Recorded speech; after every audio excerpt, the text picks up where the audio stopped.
Kia ora! Welcome to the part 2 of my vlog on how to become a New Zealand registered teacher. In my previous vlog, I answered some of the frequently asked questions raised by our fellow teachers. Just like what I promised, I finally made a part 2 of my previous vlog. We ended at question number 6, do you have an agency? And I already answered that in my previous vlog. Now let's begin. Question number 7. How is the classroom experience and learning environment in New Zealand? Okay, I am speaking based on my own experience, and since I experienced working in a high school and ECE setting, let me give you my explanations in a high school setting first. Story time! When I arrived here last year, I applied for a teaching job to random websites online. My first job was a learning assistant or a teacher aide until I got my teaching registration, so I stepped up. I am a secondary registered teacher, so technically I should be teaching also in secondary. Teaching high school made me ponder and think of leaping from secondary to ECE. Well, I have teaching experience for any year level to begin with, so I don't really mind. But since I really love kids, that's why I tried my luck applying in an ECE sector. And yes, it is the exact opposite. I know this is really abrupt, but I am sure I wanted to do it. I trust myself so much, so I'm taking the risk. I know that I am not ECE registered, so my chances would be really slim. But I took risk, believe in myself that I could do it. That is why I'm telling this to you straight from my vlog, that please don't give up on your dreams. To cut the long story short,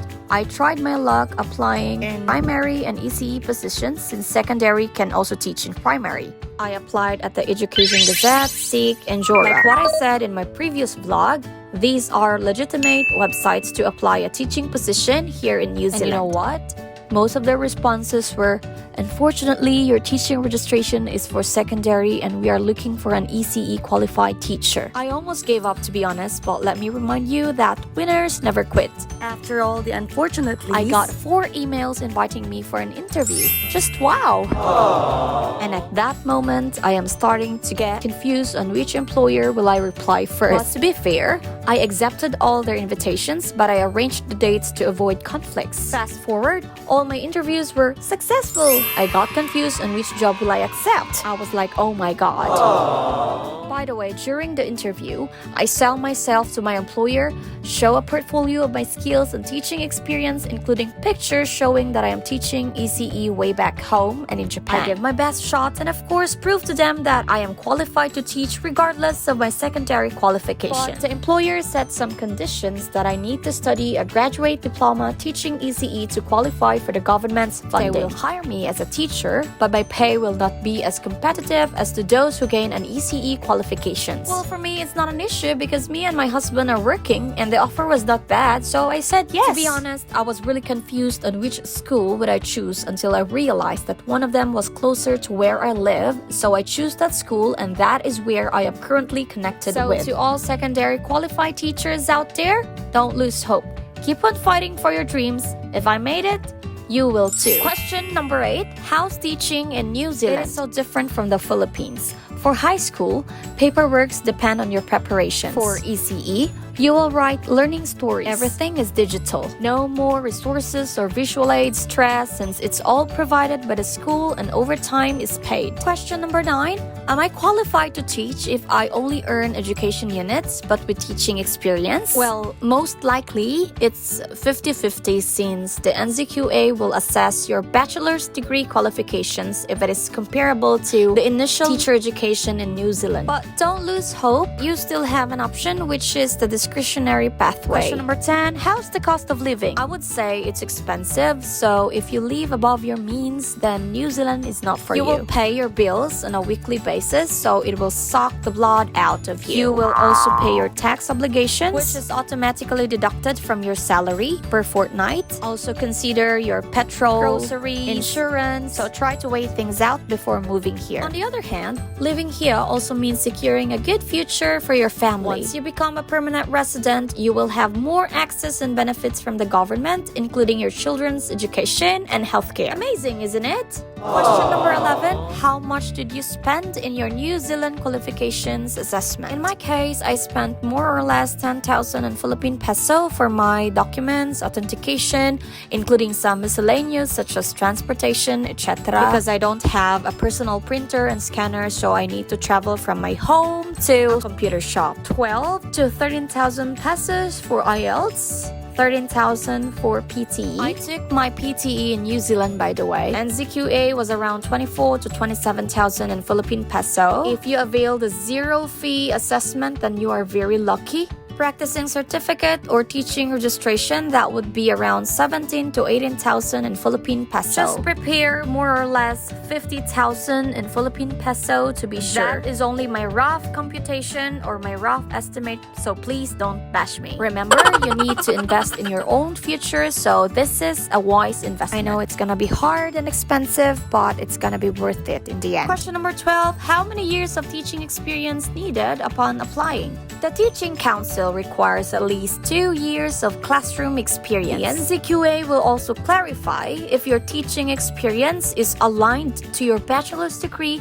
since there are cases that one could have a secondary bachelor's degree with primary teaching experience. If that's the case, they may grant you a primary instead of secondary qualification assessment result, so that will allow you to teach in primary due to your teaching experience. That's why you should state the year levels that you teach in order to have a correct 𝗁𝗁𝗃 assessment result. Question number 13, is there an age limit? Based on my experience, I have worked with people who are more than 40 years old. For the qualifications assessment, I doubt if there's an age limit, but in applying for a visa to teach here, that might be a factor. I'm not 100% sure, but most likely. Question number 14, any degree will be hired? As far as I know, having an education degree is an advantage, since your initial teacher education of your bachelor's degree will be assessed. Question number 15, how long will it take to get your practicing certificate? I received it within 3 weeks since I made sure I submitted the correct requirements. So it's case-to-case basis. Also, if your case officer assesses your documents on time, it should not be more than a month. Tip,